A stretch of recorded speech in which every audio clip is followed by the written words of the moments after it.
मंत्री जी, जब आप बहुजन समाज पार्टी में थे तो आप नारा लगाया करते थे कि जिसकी जितनी संख्या बारी उसकी उतनी हिस्सेदारी।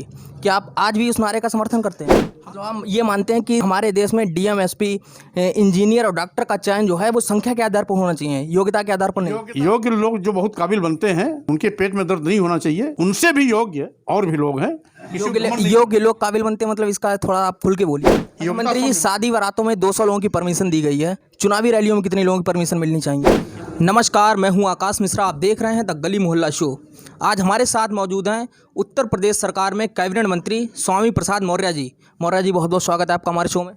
धन्यवाद। मौर्य जी, सबसे पहले आप हमारे दर्शकों को ये बताइए कि राम मंदिर मुद्दा तो सुलझ गया है, तो इस बार भाजपा किन मुद्दों के साथ चुनावी मैदान में उतरने वाली है? भारतीय जनता पार्टी का चुनावी मुद्दा सदैव विकास रहा है।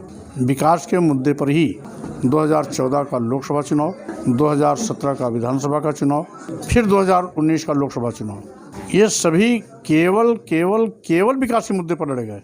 मंत्री जी, ये तो सभी पार्टियां कहती हैं कि हमारी पार्टी विकास के मुद्दे पर चुनाव लड़ने वाली है, फिर ये जातिवादी सम्मेलन क्यों किए जाते हैं? जैसे पिछड़ा वर्ग सम्मेलन हो गया या अनुसूचित जाति सम्मेलन हो गया, ये सम्मेलन किस लिए कराए जाते हैं?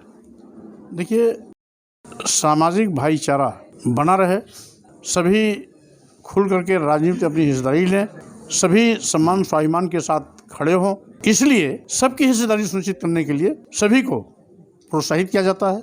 और जैसा कि आपने देखा, आज़ादी के बाद ये मोदी जी की पहली ऐसी सरकार है जिसने विकास योजनाओं की बौछार लगा दी। हर जिले में मेडिकल कॉलेज का निर्माण, अनेकों इंटरनेशनल एयरपोर्ट का उद्घाटन, शिलान्यास, नवनिर्माण, 7 जिलों में हवाई पट्टी का निर्माण, कहीं बुंदेलखंड एक्सप्रेसवे का उद्घाटन तो कहीं गंगा एक्सप्रेसवे का शिलान्यास, कहीं बुंदेलखंड एक्सप्रेसवे का उद्घाटन होने जा रहा है। नित्य नई योजनाओं का स्थापना के साथ साथ विभिन्न कल्याणकारी योजनाओं के माध्यम से हम समाज के हर व्यक्ति, हर घर तक पहुंच रहे हैं। कहीं गैस सिलेंडर चूल्हा के माध्यम से, कहीं शौचालय के माध्यम से, कहीं प्रधानमंत्री आवास के माध्यम से, तो कहीं मुख्यमंत्री आवास के माध्यम से, कहीं अंधेरी बस्तियों में उजाला ला करके, तो कहीं गरीब परिवारों को 5 लाख रुपए तक निःशुल्क चिकित्सा की सुविधा दे करके, तो कहीं किसानों को प्रधानमंत्री किसान सम्मान निधि से सम्मानित करके। उसी प्रकार समाज के अंतिम व्यक्ति को भी हम विभिन्न योजनाओं से लैस कर रहे हैं। यहाँ तक कि सबसे अंतिम कतार का व्यक्ति श्रमिक होता है।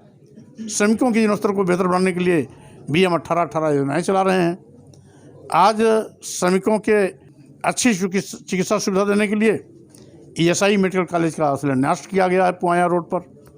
तो इस तरीके से नित्य प्रति विकास की झड़ी है, कल्याणकारी योजनाएं चल रही हैं। हर व्यक्ति को सम्मान स्वाभिमान के साथ जीने का अवसर दिया जा रहा है और साथ ही साथ अंतिम व्यक्ति को भी विकास की मुख्य धारा में खड़ा होने का मौका मिले, ये हमारी सरकार सुनिश्चित कर रही है। मंत्री जी, जब आप बहुजन समाज पार्टी में थे तो आप नारा लगाया करते थे कि जिसकी जितनी संख्या बारी उसकी उतनी हिस्सेदारी।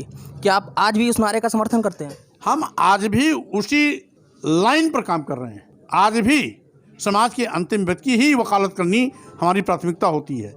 जिसको कोई नहीं पूछता है उससे मैं पूछता हूँ। मतलब हम ये मानते हैं कि हमारे देश में डीएम, एसपी, इंजीनियर और डॉक्टर का चयन जो है वो संख्या के आधार पर होना चाहिए, योग्यता के आधार पर नहीं। योग्यता के आधार पर सदैव होता रहा है और योग्यता के आधार पर ही होता है। और आरक्षण कोटे में भी कोई किसी की दया मया से नहीं जाता है, वो भी योग्यता के आधार पर जाता है।